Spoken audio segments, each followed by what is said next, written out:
This is part one of a two-part podcast. Put Paul's brain on your plot. Do you have a hunk of land but don't know where to start? Do you have a world-changing permaculture idea and you need some feedback? Do you feel like the guy in overalls may inexplicably hold the keys to all your wildest permaculture and homesteading dreams? Well, you're probably wrong. But if you want to give it a go anyway, you can hire Paul for a consultation. He will be all yours for a whole entire hour. Schedule your Paulversation today at permies.com/consult. permies.com/consult. Okay, it's on. It's counting. Hey. I can see the numbers. All right. So yesterday we started the Kickstarter. Yeah. It is not doing well. And I'm kind of like, whoa. But this is profound stuff. And so, anyway, all right, fair. It is what it is. And I don't know what the reasons are that it's not doing well. And then I know lots of friends are giving me feedback like, oh no, this is off to a slow start, but that's okay. It'll catch up later. And I'm thinking like, no, that's not how these things work. It's profound stuff. It's not for everybody. So, first I want to say, I've been chasing my health stuff for over 2 years now. So it was over 2 years ago that I was told I have cancer. And, there's a little bit of a setback, like it's going to take me a couple of weeks to come to terms with surprise. So, and I also kind of feel like, while I'm surrounded by people all the time, I do feel like it was a drag to address this stuff, not entirely alone. Saying I'm doing it alone is unkind to all. Like, when I was in the hospital, you came and got me out. Yeah. And it's like, all right. So, but I mean, like, you had to drive. I mean, you live 5.5 hours away. It's quite a drive. Thank you for doing it. And Bo came. He was there with you. He flew into Missoula, rented a car, and And they wouldn't let me out of the hospital unless there was somebody driving me. But, okay, setting all that aside. But the thing I want to say is that it's like, before finding out that I had cancer, I put in overly long days, you might say, on everything. And it's like, and it was, there's so much to be done. And now you got a front row seat to some of the comedies where it's like, here's what I'm going to do. And I was making fun of somebody at the staff meeting this morning for suggesting this. And so it goes like this. Oh, you should just hire somebody to do that. So you've gotten to see me hire people and pay them. And then some people stick it out and they lean in and they do it. And they're there for 40 hours a week. Mm-hmm.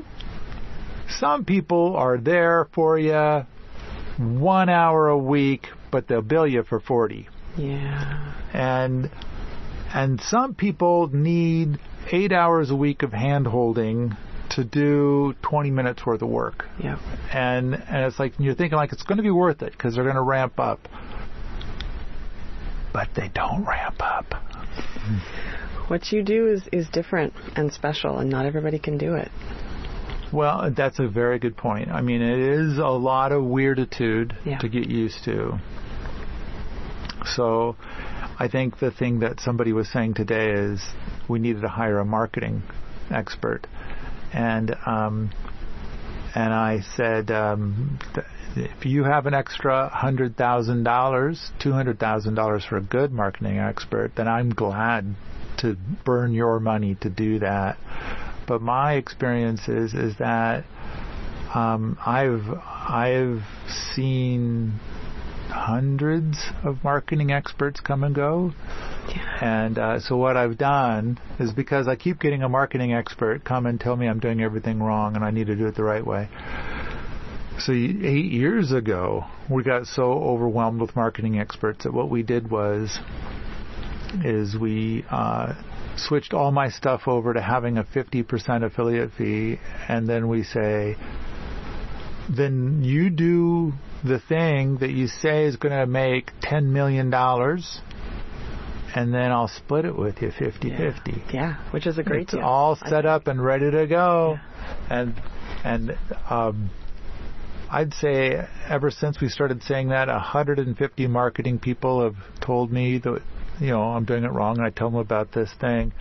0 of them have attempted it. And really? I don't know, maybe they've got these jobs that pay $10 million a year, and so why bother with my merely half of a $10 million idea? I don't know. But all right, I'm going off onto tangent. The key is to say I put in overly long hours before. Then I found out about the cancer. And then let's just say it took, it set me back a few weeks just to be but I immediately started trying to read books. Yes. And then I found one I really, really liked. And so I did that. And it's it requires me to eat in a way that's different. And I've got my own bucket of crazy to navigate when it comes to food. Mm-hmm.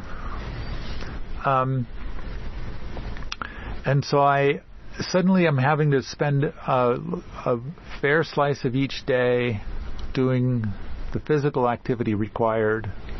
You have to do these kinds of exercises and physical therapy and stuff like that. And then, because if you're going to do food as medicine. Right. It's the metabolic approach to cancer book that we all read. Is that not it? And so the next thing is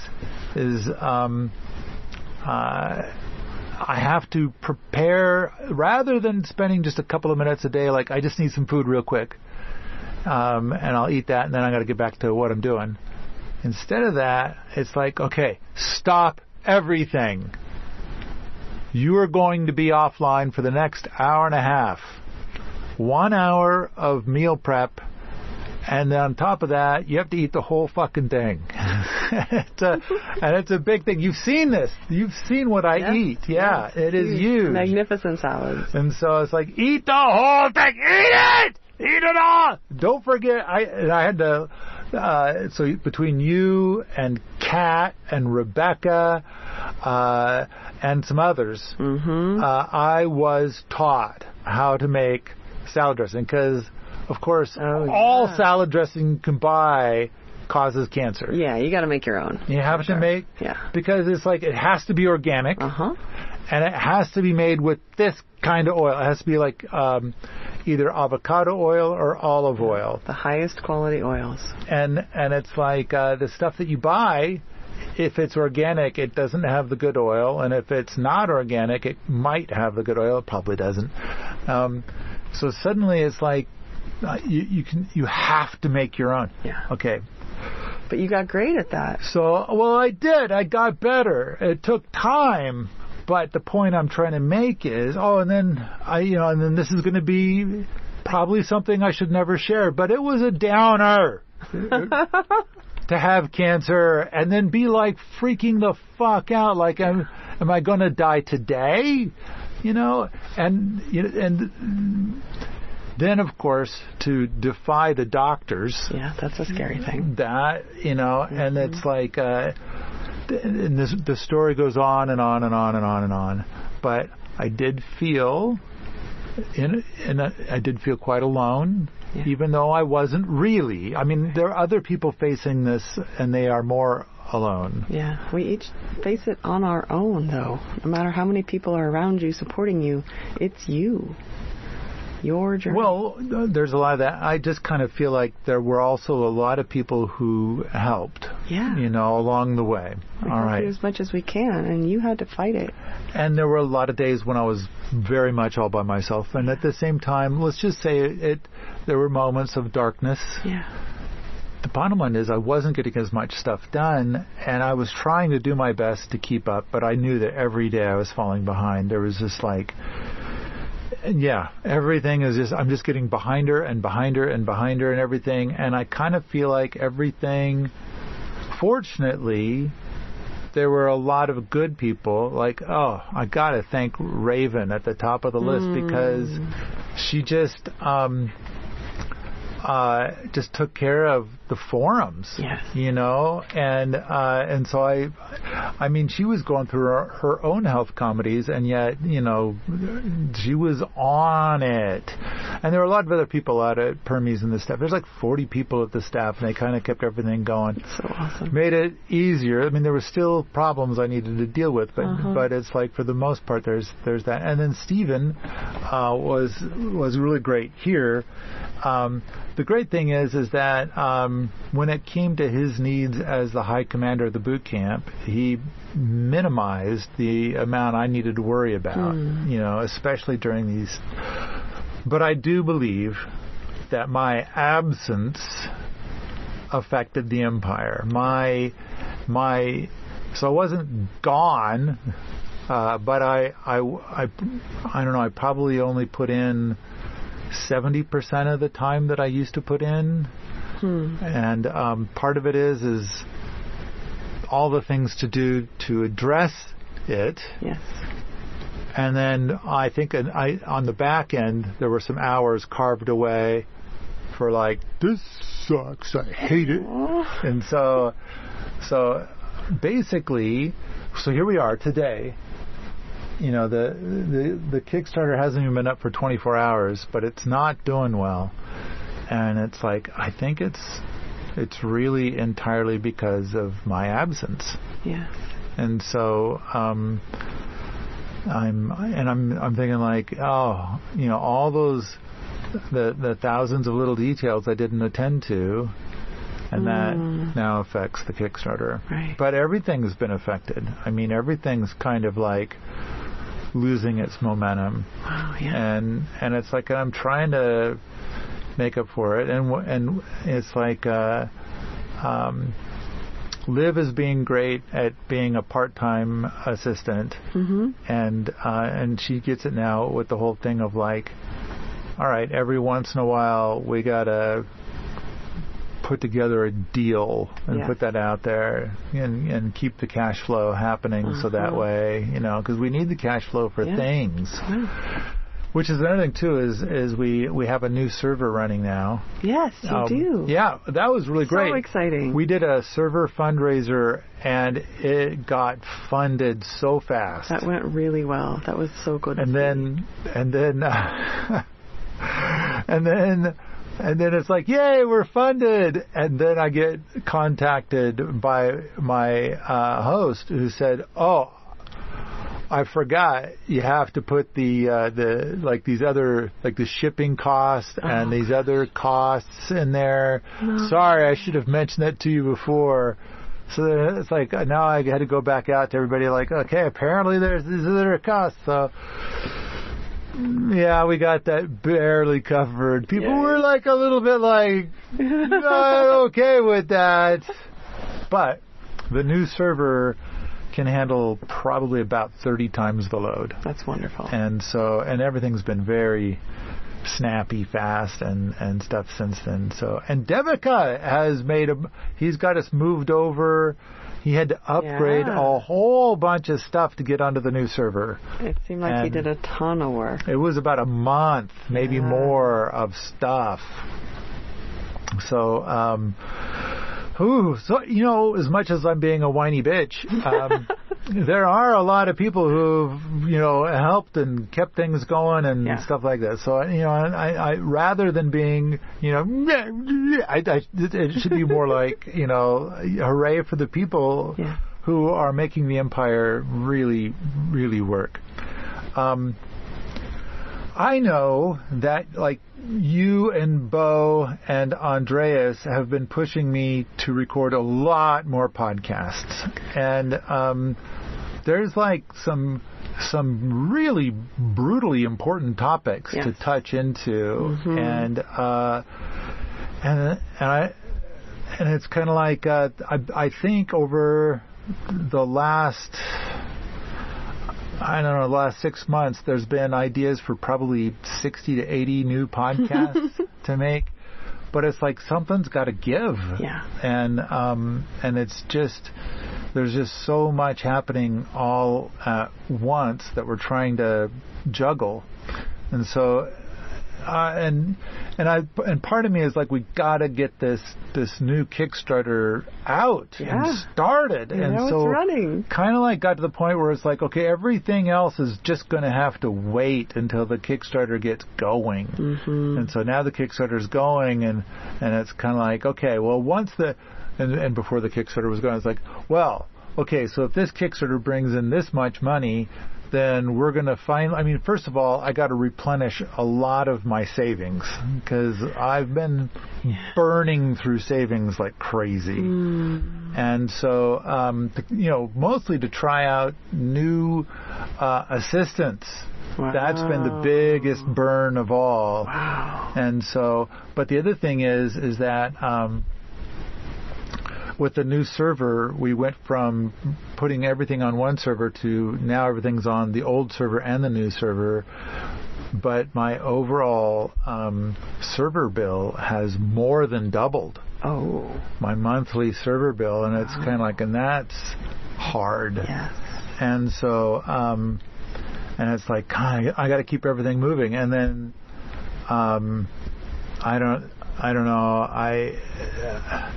And while we watch all these other websites fold because of one reason or another, and we hear all the stories of all the, and it's like, oh, we are so lucky that we're still up. But of course, we're up because I'm paying for it. Right. And I'm trying to find a way to pay for it, but then people are, of course, pissy. And I gave Julia shit this morning because with every Kickstarter she says, everybody will support your Kickstarter because they simply support whatever you do. Mm-hmm. And I have to tell her every time she says that, it's like, about 5% of the people supporting the Kickstarter will support it for that reason, but the rest of them are kind of like, I don't know, is it good? I mean, I'm not sure if I want it. Yeah, it's like, oh, sure, you got a lot of stuff there. But even with all the stuff, I don't know. I'm not sure. I think I'll let it go. I'll go, buy dinner tonight, and that amount of money will be the tip, or half the tip for my meal tonight. Yeah. We're offering a lot at the $1 level. You are. You're offering a lot at the $10 level, offering the download at the $20 level. So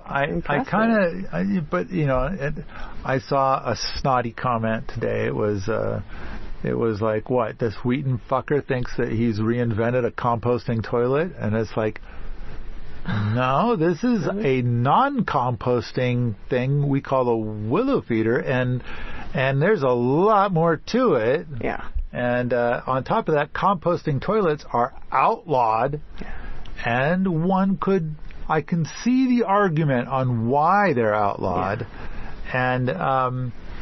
And it has, the designs of the composting toilets are solid. Mm-hmm. The implementations are wobbly. And so when people, in certain places where they are outlawed and people can't put them in, they're being punished for the actions of the people who did poor implementations. Exactly, yeah. And so I'm trying to come up with something that is harder. Like, if you're going to be lazy, it's like, no, that's okay. Yeah. We'll roll with lazy. You have a hard time messing this up. The system will work.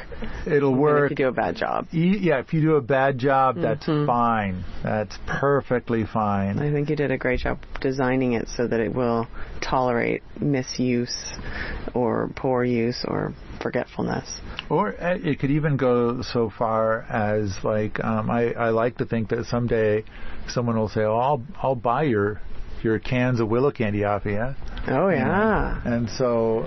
could be a profit-generating system. It could be. I mean, with peak phosphorus around the corner, it's like, oh, you've got one of those willow candy cans. Oh, it's going to be full of phosphorus, isn't it? And it's like, oh, it's got some worth now. Yeah. It's got some value. Exactly. It's not a waste anymore. Exactly. Which is another thing, too, is like, as we try to talk about these things, people keep using the word waste, and it's like, no, it's called willow candy. We're making candy, so because the willow tree's standing over there and wants to go om nom nom nom nom, and it's like, that's not waste. That's Purina willow chow. Yeah, this is it's only waste if you're misusing that resource.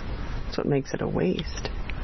So, I mean, you and I were just talking moments ago about Dawn dish soap. Dish soap, yeah. And I think it came up during the staff meeting earlier because something about ducks. So there's always the commercial for oil spills where they wash off the birds with the Dawn dish soap. I don't know if it's better, but it's what is in the commercial. Well, so it's been my experience, like with environmentalists that use herbicides. Like, I use this herbicide in the name of being an environmentalist. And it's kind of like the problem is that this environmentalist is like, okay, if you're given 1/4 of an acre and you have 7 weeds that you want to go away, then what are you going to do? You're going to cut them down, mulch them, disturb the soil, plant something else, outcompete them, graze animals on them. Okay, you take that. So that environmentalist is going to be able to solve that without herbicides, easy peasy. Now let's take that same environmentalist and set them down on top of 20,000 acres and say, use your environmentalist abilities to solve this problem we're having here. And so, first of all, the problem is the solution. Yeah, what is?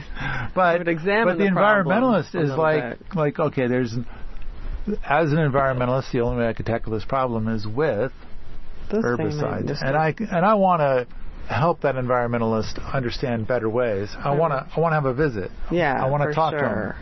However, at the same time, they don't want to talk to me, and so if they can't, so many people, human nature, if they can't figure it out in 11 seconds, they don't want to consider it, and so they figured it out on their own. Well, herbicides. The long-term damage. But now let's talk about Dawn dish soap. Okay.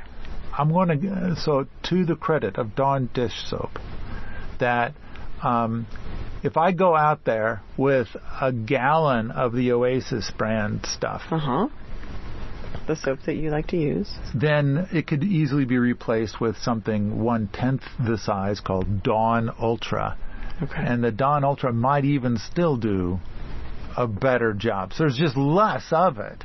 Okay. But at the same time, without doing a deep analysis of what all's in it, I would say that if I took my Oasis Gray Water Safe detergent, gallon of it, and I poured that into a river, I think that's going to be 1,000 times better for the fish in the river than that 1/10 size Ultra Dawn. Yeah, probably. And I haven't even done the research. And so just speculating, just guessing. But I think that the people that are trying to save those birds, they're like, they are replacing one environmental disaster with another environmental disaster. But they haven't done the research and they don't know, and they just need something that they can solve in 11 seconds. And maybe the Dawn is happy to pay for it. And there could be a bit of that.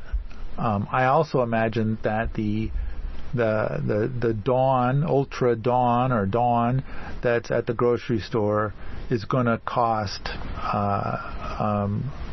a quarter of what my gallon of Oasis is going to cost. Right. So your dollar per cleanup is better.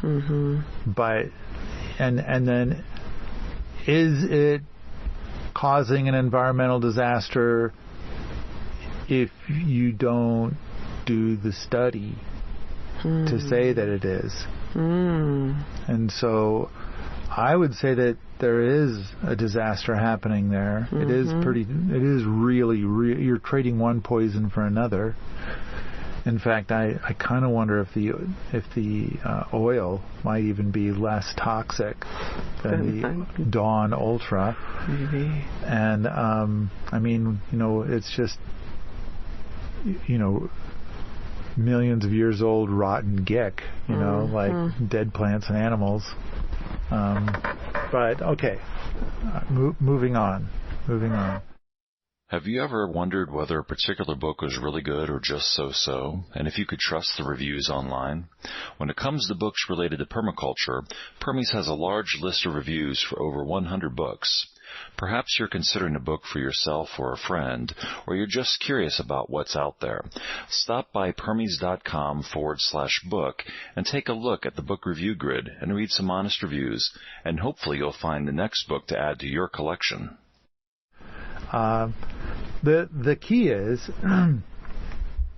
that I'm trying to make this complicated thing to say something about like, yes, I haven't been around as much.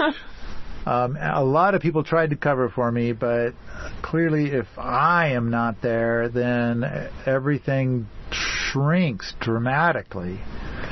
And so I want to say I'm sorry, but I'm not.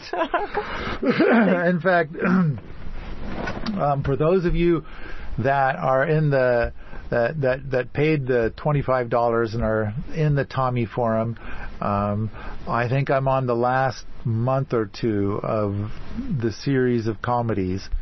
And so, and we'll find out soon, I think. But then I keep getting people who are like, they want to know exactly what I did, exactly what I ate, and the whole story. And I kind of feel like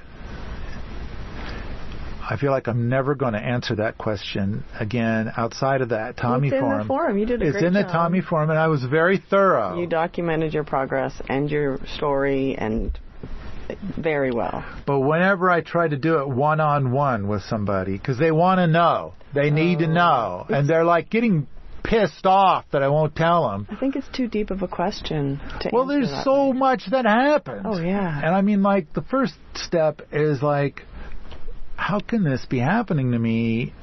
I live a very organic life. Right. And now in hindsight, I'm glad to say, okay, I was, because I was living on my own and feeding myself like an adult, then, and I'm not a good cook, then what I was doing was I was eating at restaurants. Yeah. And we have one restaurant that's relatively close that I'm going to blame for at least half of this. It's not organic. It is the furthest from organic, but it was like, it's just, when you live rurally, it's like some restaurants are, 20 minutes closer than others. Right. And so it's like, okay. Anyway, and going out to eat is something that we love to do together as a group, and it's easy when it's right down the road. And then there's a bit of that, but while everything here at the house that I was eating was organic, and I was eating a lot from the garden and stuff when this and that was on, and things of that nature, I was still eating at restaurants a good 2 or more times per week. And then whenever there's anybody around to visit, then it's like, oh, let's all go to Missoula and eat at the favorite restaurants. There's so many great restaurants at Missoula. Missoula is the best. Yeah, it's a wonderful place to eat. And it's like, let's go to the Saturday market. Oh, the Saturday market is so amazing there. And then you go there and it's like, look at the food over there. Let's go get some of that. And so it's like, and it's not organic. No, but it's good. That's true. Seems like there was a cumulative effect. So, but whenever, oh man, it's like I avoid talking about cancer to people because I mean, not only is the story long, and it's got all of these twists and turns, and but it's like people don't want to hear the story.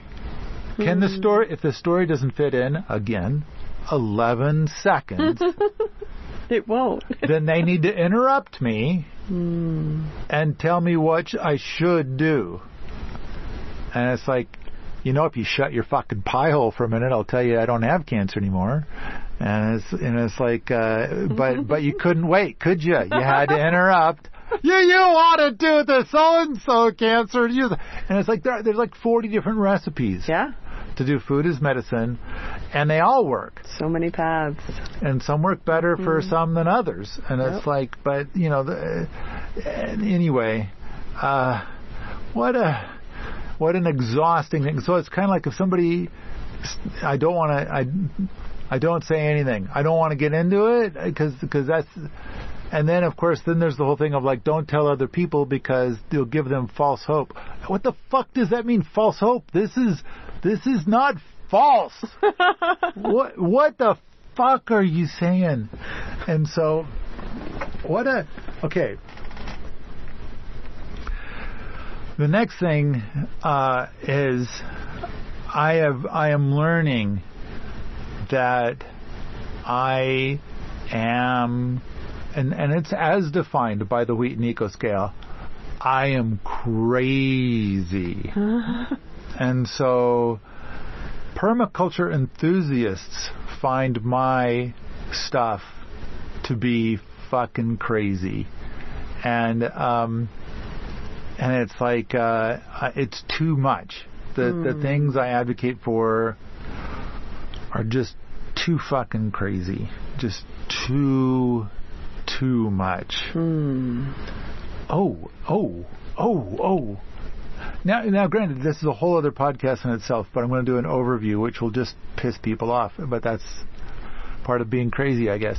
And it goes like this. Remember Caroline? She was here a little while ago? Yeah, yes. Lovely gal. And always happy and smiley and giggly. All right.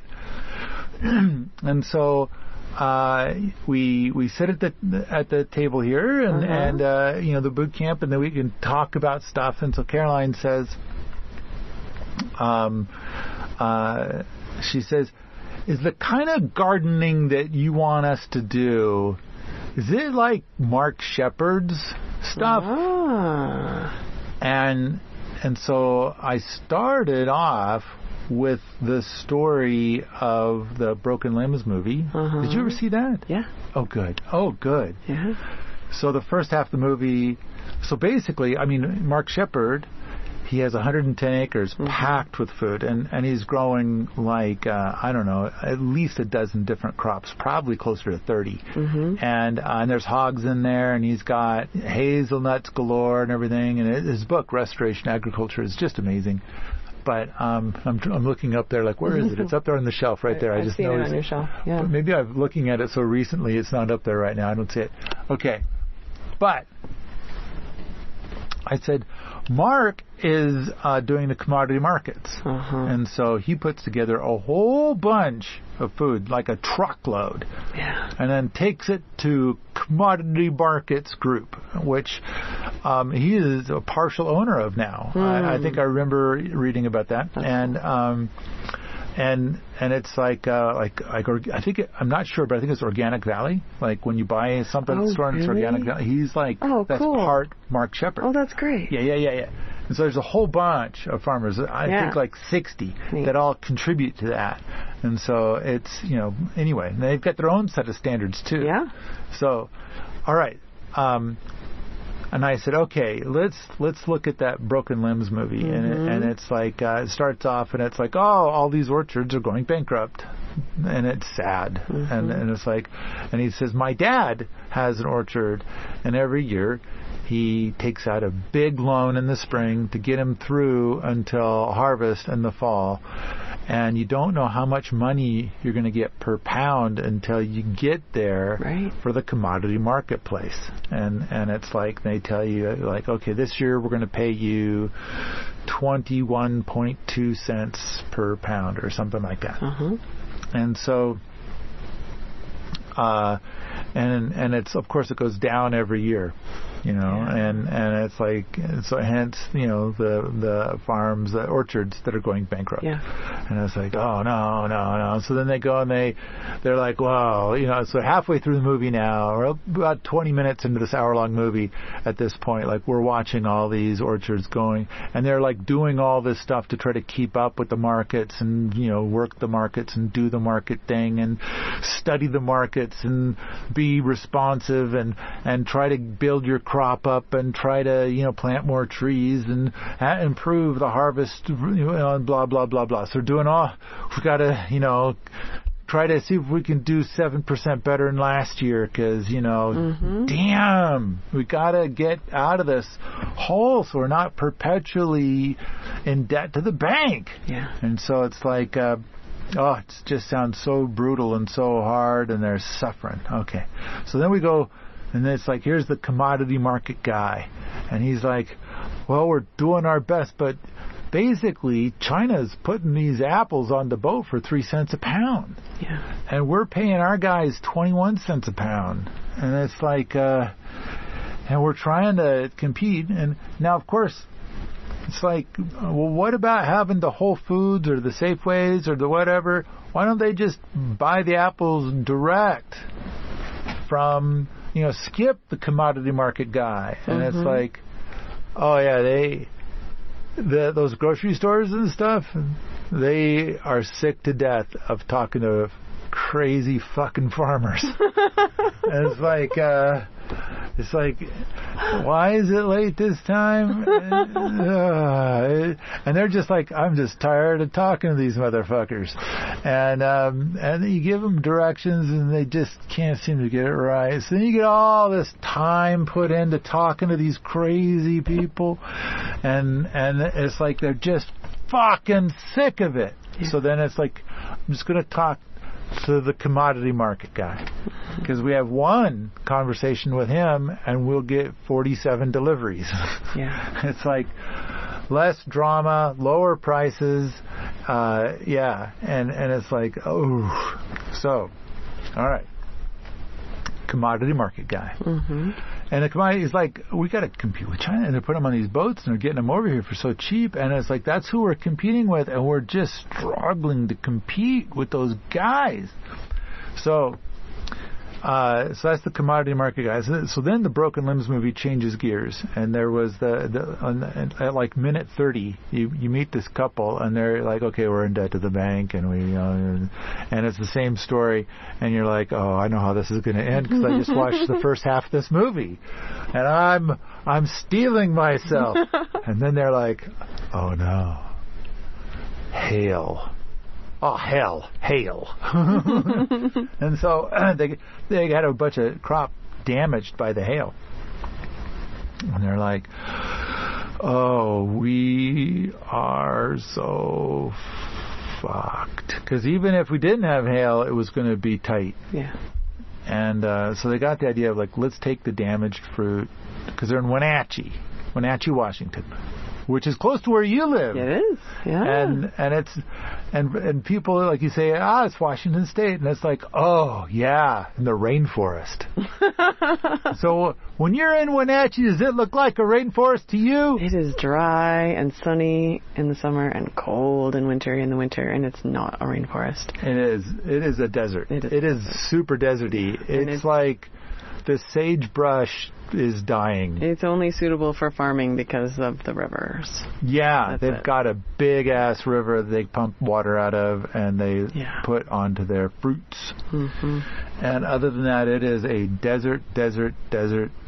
It's not a rainforest. But from Wenatchee to Seattle, I'm going to guess is 3 hours. At least, At least, okay. But so what this couple did is they're like, okay, let's take the damaged fruit, we'll put it into like 200 of these fruit boxes, and we'll just drive them in the truck to Seattle and go to those farmers markets and sell them cheap. Mm-hmm. So at the commodity market, they would get 20 cents a pound, but at the farmers market, they sold them all for like 50 cents a pound. Because people were like, boy, that's a lot of apples. Because, the other apples that they buy are going to be like, $2 or $3 a pound, right? So they're like, people are like, oh, yeah, I get a whole box for $10. Yeah, sure. Yeah. So then they got home and they're like, we're going to make it. In fact, I think we have enough to pay off the mortgage now, and then on top of that, we haven't even harvested all the crop. We left all the crop that didn't have hail damage. So they actually were able to buy more acres, but then it's like, okay, later they came up with an even better idea, and they got this subscribe to the apple of the month thing. So they did that. They subscribed to the apple of the month. People paid them like $3 a pound to get 12 apples every month, and then each of the varieties in there has a little story. And it's like, what a great way to get 12 apples, That's right? Awesome. So this was their new business, and they're doing really good. So cool.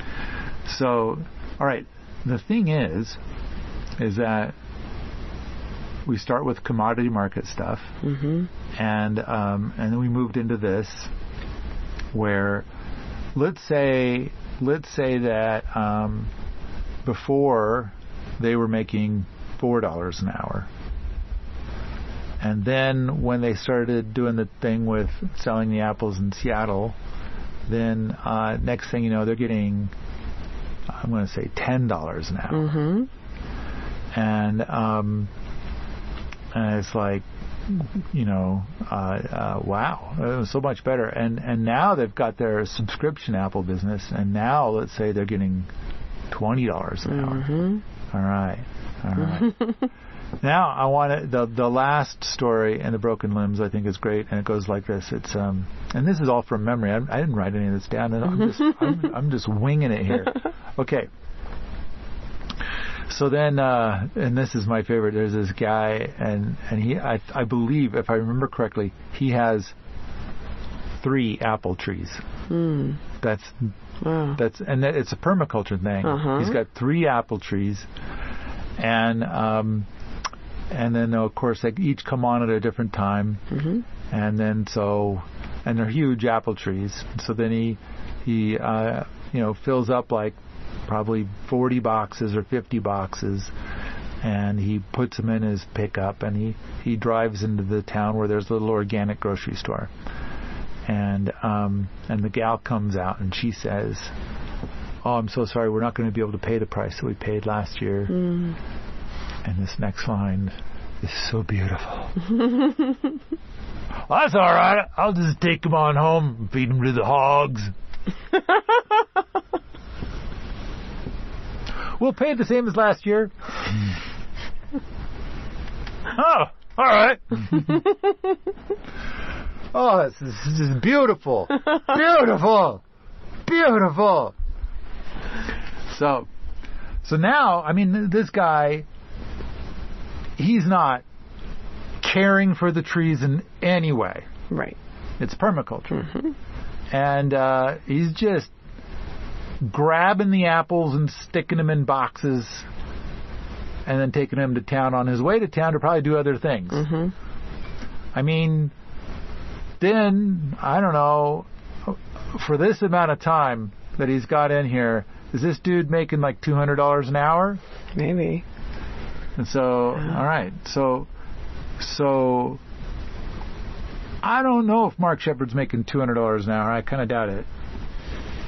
But still, wait, there's more. So like, all right. So when we're talking about selling apples, really what we're kind of talking about is dollars per hour. If you're going to sell apples, you're going to sell them. And it's kind of like, all right, that's cool.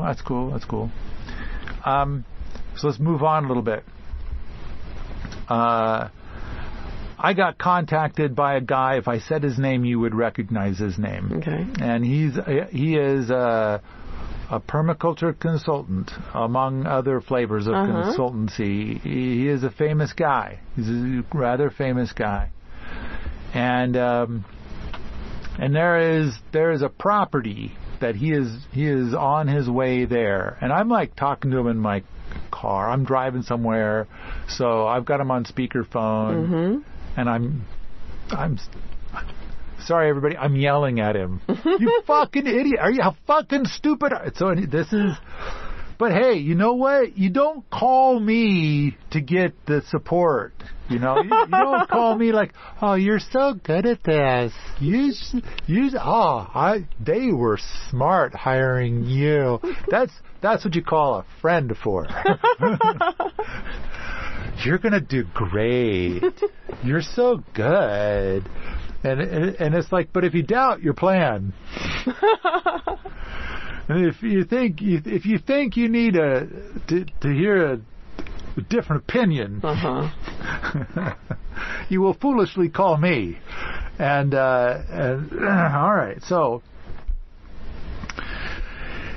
there's this property which had been overfarmed, and so basically they would grow things on it, and then they'd cut those things off and haul them away. So basically, how nature works is it leaves that stuff there. Yeah. I mean, first of all, don't grow a monocrop, duh.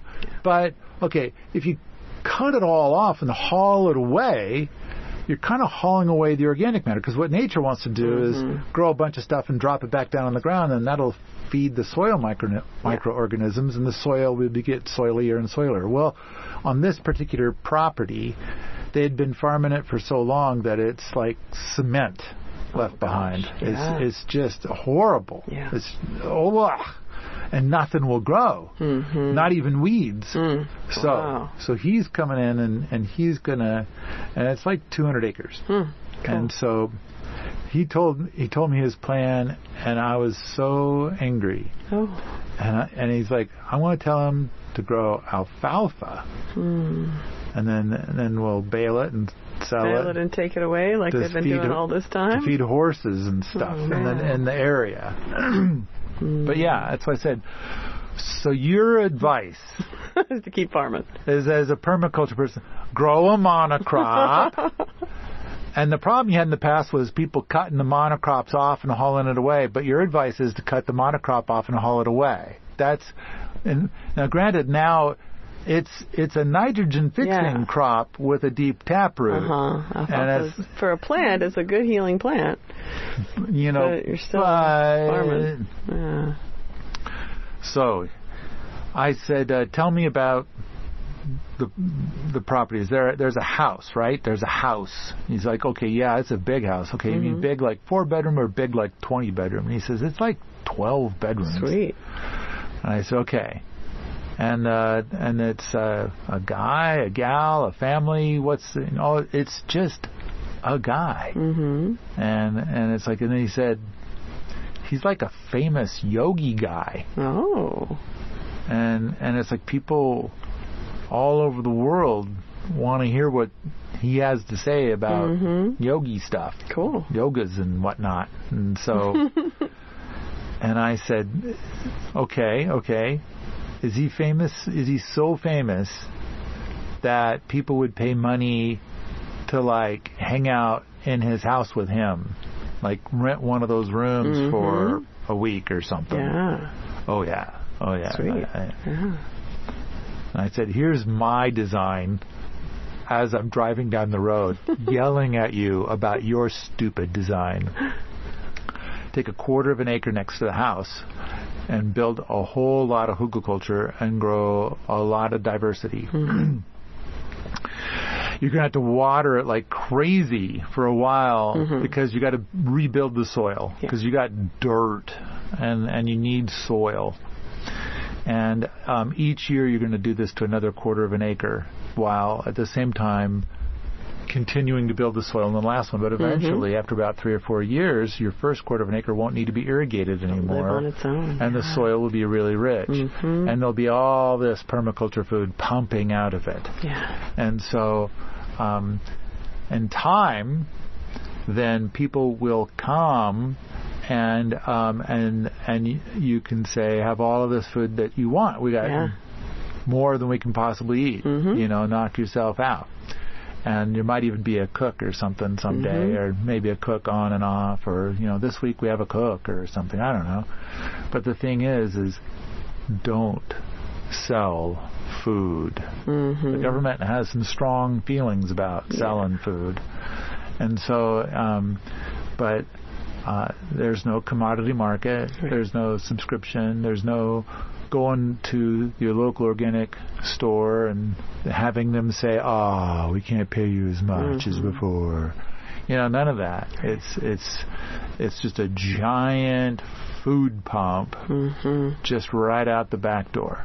And it's getting bigger every year as you add another quarter of an acre, another quarter of an acre, another quarter of an acre. And so here is this business plan for this guy, is that eventually enough people come by, not only for the yogas but the foods, and then maybe you have somebody who's kind of like a house manager or something that gets paid really well, but now your income might be instead of something like a couple $1,000s a month, or $3,000 a month, or $4,000 a month. Maybe it's closer to $20,000 or $30,000 a month that you're making with the people here, and food is a major component of this. This podcast is continued in part 2. Hey, this is T. Blankenship. Have you seen the new video Wheaton Labs? It is permaculture awesomeness with all new and improved things like more rocket mass heaters, easy bake coffin, Willy Wonka, rocket cooktop 2.0, and the truly passive greenhouse. To see more, go to permies.com/tour. Again, that is permies.com/tour.